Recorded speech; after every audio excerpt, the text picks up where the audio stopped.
ওনারা আজকে হয়তো সাতার গ্রামকে খোলা পায়খানা মুক্ত একটা গ্রাম ঘোষণা করতেছে, এটা যেন আরো 10 বছরের মধ্যে এটা যেন মডেল গ্রাম থাকে, যে এই গ্রামটা আসলেই খোলা পায়খানা মুক্ত।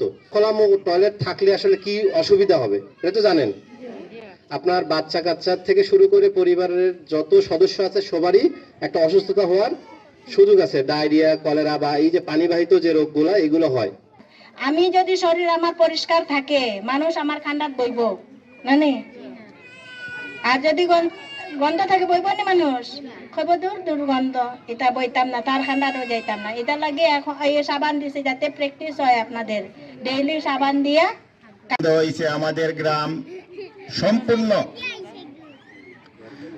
ভাবে যে পায়খানা